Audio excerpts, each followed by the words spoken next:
SIR আবহে এবার হুঙ্কার গিরিরাজ সিং এর। এবার বাংলার পালা, পশ্চিমবঙ্গকে বাংলাদেশ হতে দেব না, হুঙ্কার গিরিরাজ সিং এর। बिहार की जनता ने नरेंद्र मोदी नीतीश कुमार के प्रति स्नेह जताया, विश्वास जताया है और जितनी बड़ी जीत है उतनी बड़ी जिम्मेदारी भी है, जिसको पूरा नरेंद्र मोदी और नीतीश कुमार करेंगे। लेकिन बिहार की जीत हमारी है, अगली बारी बंगाल की है दीदी, बंगाल को बांग्लादेश नहीं बनने दूंगा, ये काम बीजेपी करेगी। এই গিরিরাজ সিং একটা অদ্ভুত নেতা, মধ্যে মধ্যে দেখি বাংলা নিয়ে কথা বলে। উনি বলছেন যে বিহার হয়ে গেছে, এবার বাংলা। এসব তো কথা শুনেছি আগেও, 2021-এও, 21-এর আগে 2020-তে যখন বিহার জিতেছিলেন বিজেপি এবং নীতিশ মিলে, তখনও একই কথা শুনেছিলাম। এবার বাংলার পালা, বলা হয়েছিল আগলা বার 200 পার। আপনারা দেখুন, তারপরে বাংলায় আমরা আসলাম 213টা সিট নিয়ে।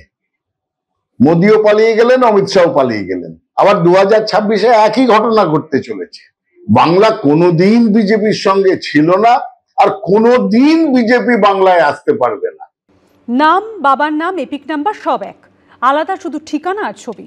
আর এ নিয়েই এখন বেজায় সমস্যায় পড়েছেন বেহালার বাসিন্দা সুব্রত মিস্ত্রি। অভিযোগ, তার এনুমারেশন ফর্ম চলে গেছে সোনারপুর উত্তরের সুব্রত মিস্ত্রি নামে আরেক ভোটারের কাছে। অভিযোগকারীর দাবি, কমিশন বা স্থানীয় থানা কেউই কোনো সাহায্য করছে না। নিজের নাম, বাবার নাম, এপিক নম্বর হুবহু এক, আলাদা শুধু ছবি, বয়স আর ঠিকানা। নামের গেরোয় এখন বেজায় সমস্যায় পড়েছেন বেহালার বাসিন্দা নিউ আলিপুরের শাহাপুর মথুরানাথ বিদ্যাপীঠের গ্রুপ সি কর্মী সুব্রত মিস্ত্রি। অভিযোগ, তার এনুমারেশন ফর্ম চলে গেছে সোনারপুর উত্তরের সুব্রত মিস্ত্রি নামে আরেক ভোটারের কাছে। সরকারি স্কুলে কাজ করেন, প্রতিটা ভোটে ডিউটিতে যান, কিন্তু এবারে বাড়িতে এসআইআর এর যে নতুন যে ফর্ম, সেই ফর্ম আসছে না।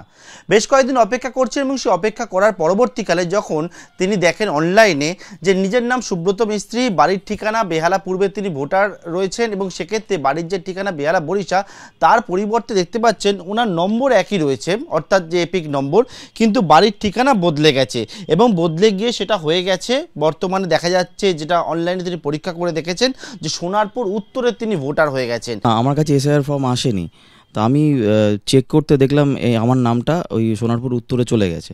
তো বিএলও সাহেব যিনি, তাকে ফোন করলাম যোগাযোগ করতে, তিনি বললেন আমার ফর্মটি মুকুন্দপুর দাসপাড়া থেকে নিয়ে আসতে হবে। তা আমি বললাম যে আমি কেন মুকুন্দপুর দাসপাড়া যাব, আমি তো বেহালা পূর্বের ভোটার। তিনি বললেন না, তারপর আবার তিনি বললেন যে আমার ফর্মটি নাকি অলরেডি সেবিকা মিস্ত্রি নামে কেউ একজন নিয়ে গেছে। গোটা ঘটনায় এখন প্রবল চিন্তায় পড়েছেন বেহালার বাসিন্দা সুব্রত মিস্ত্রির পরিবার। এটা আপনার ছেলে? না না, আমার ছেলে না, সুব্রত না। এখন তো চিন্তা হচ্ছে যে কি হবে। আমি সত্যিই খুব দুশ্চিন্তায় আছি, কি হবে কিছুই জানি না।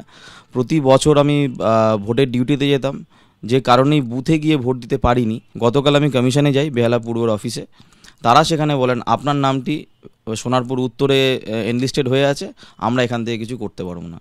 তা আমি সত্যি হয়রান হচ্ছি, প্রশাসন আমায় হেল্প করছে না। আমি প্রশাসনে থানায় গেছিলাম, তারাও আমায় কোনো হেল্প করছে না।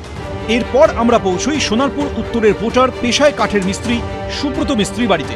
ফোনে যোগাযোগ করা হয় তার সঙ্গে।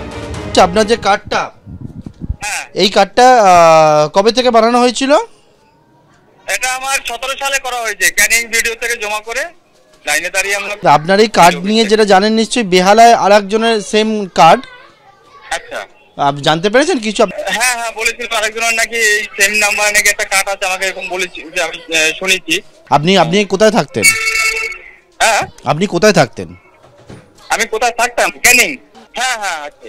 মানে আপনি কি আগে বাংলাদেশে থাকতেন? হ্যাঁ, আমার জন্ম বাংলাদেশে, আমি এখানে ছোটবেলায় চলে এসেছি।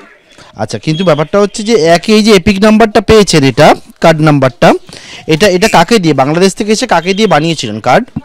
কাউকে দিয়ে না, আমরা ভিডিও থেকে জমা করে তারপর আমরা ভোটার হয়েছি। বাংলাদেশ থেকে 11 সালে এসছে, আবার কার্ড হয়েছে 17 সালে, আর ট্রান্সফার হয়েছে এখানে 23 সালে 2000। বাংলাদেশ থেকে কি জন্য এসেছিল মানে এখানে জানেন? হ্যাঁ, ওখানে তো হিন্দুদের অত্যাচারিত নির্যাতিত হয়েই এসছে ওই জন্য। তবে এই কার্ড কোথা থেকে বানায়? এটা ক্যানিং থেকে, ওখানে থাকতো, ওখান থেকে হয়েছে। আগে কি নাম ছিল? একই নাম ছিল, একই নাম বললো তো, এই নামই ছিল, কোনো চেঞ্জ নেই। গন্ডগোল যে হয়েছে তা মেনে নিয়েছেন বিএলও। হঠাৎ করে বিয়ালা থেকে ওই ছেলেটা সেম নামের আমাকে ফোন করেছিল, তো ফোন করে ও বললো যে আমার ফর্মটা আপনার কাছে আছে। তারপর আমি রেজিস্টার খুলে দেখি ফর্মটা অলরেডি উঠে গেছে। আমি আমার সুপারভাইজারকে জানালে উনি বললো যে ফর্মটা আপনি হোল্ড করুন। ছবিটা হচ্ছে এই আমাদের লোকাল ছেলেটার ছবি, সেটা তো আমরাও জানি না কি করে হলো। যেহেতু ছবিটা ওর, বাকি সব সেম, তাহলে ফর্মটা ওকেই দিই। সব মিলিয়ে কিভাবে এই নাম বিভ্রাটের ঝামেলা থেকে বেরোবেন তা নিয়ে দুশ্চিন্তায় ঘুম উড়েছে বেহালার বাসিন্দা সুব্রত মিস্ত্রির। পার্থপ্রতিম ঘোষ, এবিপি আনন্দ, কলকাতা।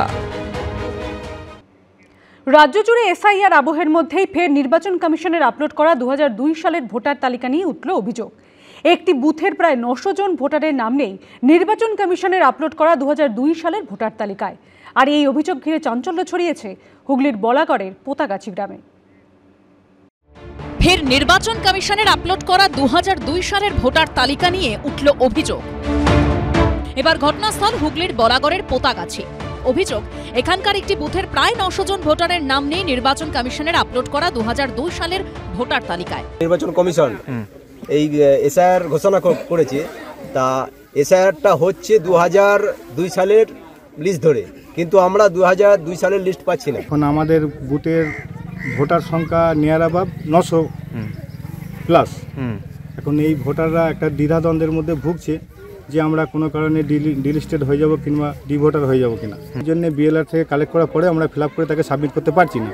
2002 সালের ভোটার তালিকার উপর ভিত্তি করে এবার এসআইআর হচ্ছে। এই প্রেক্ষাপটে উদ্বিগ্ন পোতাগাছির বাসিন্দাদের একাংশ। নির্বাচন কমিশন যে আমাদেরকে বলেছে 2002 সালের লিস্ট অনুযায়ী আমাদের এসআইআর ফর্ম ফিল আপ করতে বলেছে। ফর্ম আমাদের এসে গেছে, কিন্তু 2002-এর লিস্টে আমাদের নাম কারোর আসছে না, 914 জনের। আচ্ছা, এইবার আমরা সবাই মিলে আতঙ্কিত হয়ে আছি। নির্বাচন কমিশন এই এসআইআর ঘোষণা করেছে, তা এসআইআরটা হচ্ছে 2002 সালের লিস্ট ধরে, কিন্তু আমরা 2002 সালের লিস্ট পাচ্ছি না। টোটাল বুথেরই পাচ্ছি না, 900-র উপর। আমরা ধোঁয়াশার মধ্যে আছি। 900 ভোটার আমাদের কি এই ঘরবাড়ি ছেড়ে চলে যেতে হবে? অভিযোগের প্রেক্ষিতে হুগলির জেলাশাসক জানিয়েছেন, ভয় পাওয়ার কোনো বিষয় নেই। ইতিমধ্যেই বিষয়টি নির্বাচন কমিশনকে জানানো হয়েছে। এদিকে পোতাগাছির বাসিন্দাদের অভিযোগের প্রেক্ষিতে তৃণমূল সরকারকে নিশানা করেছে বিজেপি। বলাগড়ের আরও বেশ কিছু গ্রাম আছে যেই সকল গ্রামের মানুষগুলোর 2002 সালের ভোটার তালিকায় নামই নেই। আর এই নাম না থাকার কারণ হচ্ছে সেই সময় ক্ষমতায় থাকা বাম সরকারের অনীহা, বর্তমানে ক্ষমতায় থাকা তৃণমূল সরকারের অনীহা, যার কারণেই এই সকল মানুষগুলো আজকে সমস্যার সম্মুখীন হচ্ছে।